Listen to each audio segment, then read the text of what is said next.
अनपढ़ बेटा। एक अनपढ़ की रुला देने वाली कहानी। Emotional story in Hindi. Patel ji post master के पद से 4 महीने पहले रिटायर हुए। 1 महीना तो दोस्त रिश्तेदारों का खूब आना जाना रहा।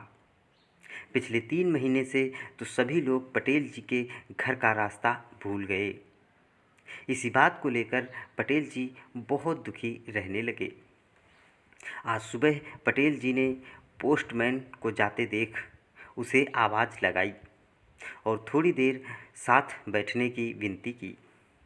पोस्टमैन भी अपने पुराने अधिकारी का मान रखने बैठ गए।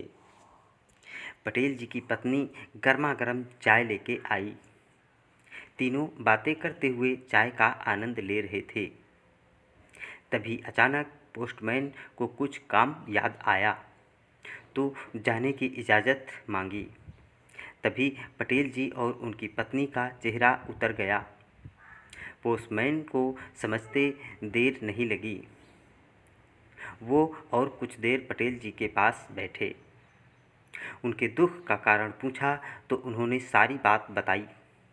पोस्टमैन बोला, साहब, यहाँ थोड़ी दूरी पर नगर निगम ने बहुत ही सुंदर बाग बनाया है। वहाँ काफ़ी बुजुर्ग आते हैं। आप भी जाएं और नए मित्र बनाएं। पटेल जी को सुझाव काफ़ी अच्छा लगा। उन्होंने अगली सुबह का बड़ी ही बेसब्री से इंतज़ार किया। सुबह होते ही पत्नी के साथ निकल पड़े मॉर्निंग वॉक पे। अब पटेल जी की यही दिनचर्या हो गई। कुछ नए दोस्त भी बने। कुछ साल निकल गए। आज भी पटेल जी रोज़ की तरह पत्नी के साथ मॉर्निंग वॉक पर निकले ही थे कि अचानक पीछे से आ रही एक लॉरी पटेल जी की पत्नी को टक्कर मार के आगे निकल जाती है। सर पे गहरी चोट लगने की वजह से खून बहुत तेज़ी से बहने लगता है। बाजू में ही पार्क में टहल रहे कुछ लोग दौड़ के आते हैं और उनकी मदद से पटेल जी पत्नी को जैसे तैसे हॉस्पिटल में भर्ती करके अपने बड़े डॉक्टर बेटे को फ़ोन करके बताते हैं, बेटा, तुम्हारी माँ की हालत गंभीर है, कुछ पैसों की ज़रूरत है और तुम्हारी माँ को खून भी देना है। बेटा फ़ोन पे कहता है, पापा, मैं बहुत व्यस्त हूँ, आजकल मैं नहीं आ पाऊँगा। मुझे विदेश में बहुत बड़े हॉस्पिटल में नौकरी का पैकेज मिला है तो उसी की तैयारी कर रहा हूँ। आपका भी तो यही सपना था, इसीलिए हाथ भी तंग चल रहा है। पैसे की व्यवस्था कर लीजिए, मैं बाद में दे दूँगा। अपने बड़े डॉक्टर बेटे का जवाब सुनने के बाद उन्होंने अपने दूसरे बेटे, जो कि सीए था, उसे फ़ोन करते हैं तो उसने भी आने से मना कर दिया। उसे अपने व्यापारी ग्राहकों का अकाउंट सेट करना था। हाँ, बेटे ने इतना ज़रूर कहा कि पैसों की चिंता मत कीजिए, मैं भिजवा दूँगा। यह बात अलग है कि उसने पैसे भिजवाए नहीं। उन्होंने बहुत ही मायूसी से फ़ोन रख दिया। अब उनका अपने तीसरे बेटे को फ़ोन लगाने का मन नहीं कर रहा था क्योंकि वो अनपढ़ होने से पटेल जी उसे अनपढ़ समझते थे और अनपढ़ को फ़ोन करने से क्या फ़ायदा। जब ये 2 शिक्षित बेटे कुछ नहीं कर रहे तो वो अनपढ़ क्या कर लेगा। इन विचारों के साथ दुखी मन से पत्नी के पास हॉस्पिटल में बैठ गए। बैठे बैठे उन्हें पुरानी बातें याद आने लगीं। पटेल जी को 3 बेटे और 1 बेटी थी। बड़ा डॉक्टर और दूसरा बेटा सीए था। दोनों की शादी अच्छे पैसे वालों के घरों की लड़कियों से हुई थी। दोनों अपनी पत्नियों के साथ अलग अलग शहरों में रहते थे। बेटी की शादी भी उन्होंने बड़े ही धूमधाम से की थी। तीसरा वाला छोटा बेटा पढ़ाई में कमज़ोर था। उसका मन पढ़ाई में नहीं लगता था। 10वीं कक्षा में फेल होने के बाद उसने पढ़ना बंद कर दिया और घर पे ही रहने लगा। पटेल जी बहुत नाराज़ हुए तो कहने लगा कि मैं घर में रहकर आप दोनों की सेवा करूँगा। नाराज़ होकर उन्होंने उसका नाम अनपढ़ रख दिया। दोनों बड़े भाई पिता की आज्ञाकारी थे, पर वह गलत बात पर उनसे भी बहस कर बैठता था। इसीलिए पटेल जी उसे पसंद नहीं करते थे। जब पटेल जी रिटायर हुए तो जमा पूंजी कुछ भी नहीं थी। सारी बचत दोनों बच्चों की उच्च शिक्षा और बेटी की शादी में खर्च हो गई थी। उनका गांव में और पास के शहर में भी एक घर था। रिटायर होने के बाद पटेल जी गांव का घर और ज़मीन छोटे बेटे को देकर शहर वाले घर में रहने चले गए। घर का खर्च उनके पेंशन से चल रहा था।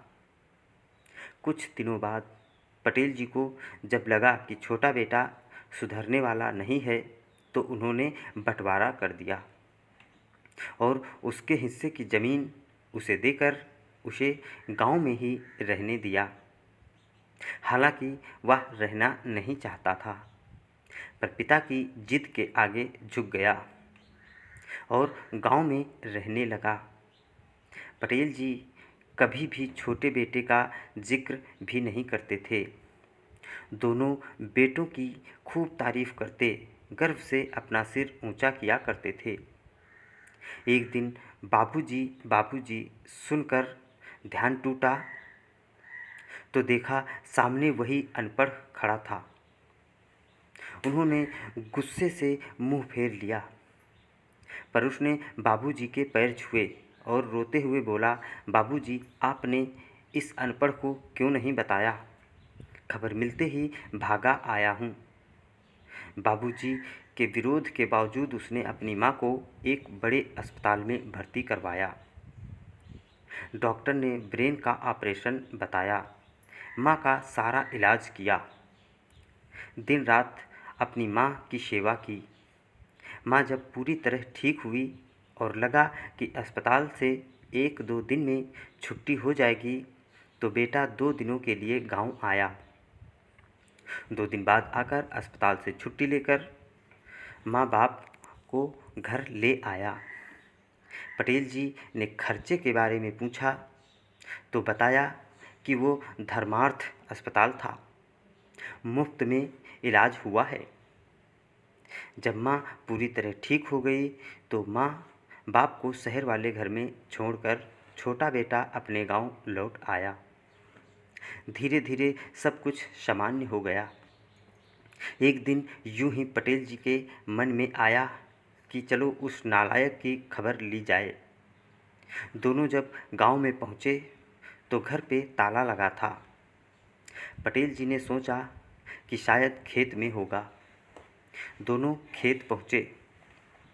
उनके खेत में काम कर रहे आदमी से पूछा तो उसने कहा, यह खेत अब मेरा है। क्या? पर यह खेत तो उन्हें बहुत आश्चर्य हुआ। हाँ, उसकी माँ की तबीयत बहुत ख़राब थी, उसके पास पैसे नहीं थे तो उसने अपने सारे खेत बेच दिए। वह रोजी रोटी की तलाश में दूसरे शहर चला गया है। पटेल जी वापस गांव वाले घर में आ गए और ताला तोड़ के अंदर प्रवेश किया तो उन्हें अनपढ़ की याद आ गई। टेबल पर पड़ा लिफाफा खोल कर देखा तो उसमें रखा अस्पताल का 14 लाख का बिल उनके मुंह को चिढ़ाने लगा। अचानक उनकी आंखों में आंसू गिरने लगे और वह ज़ोर से चिल्लाए, तू कहाँ चला गया अनपढ़, अपने पापा को छोड़कर?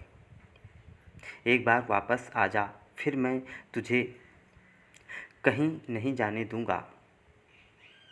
उनकी पत्नी के आंसू भी बहे जा रहे थे और पटेल जी को इंतज़ार था अपने अनपढ़ बेटे को अपने गले लगाने का। सचमुच वो पूरा अनपढ़ ही था। तो फ्रेंड, ये थी हिंदी कहानी अनपढ़ बेटा। आपको कैसी लगी ये कमेंट में ज़रूर बताएं। लाइक करें और सब्सक्राइब करें। फिर मिलेंगे, तब तक की राम राम।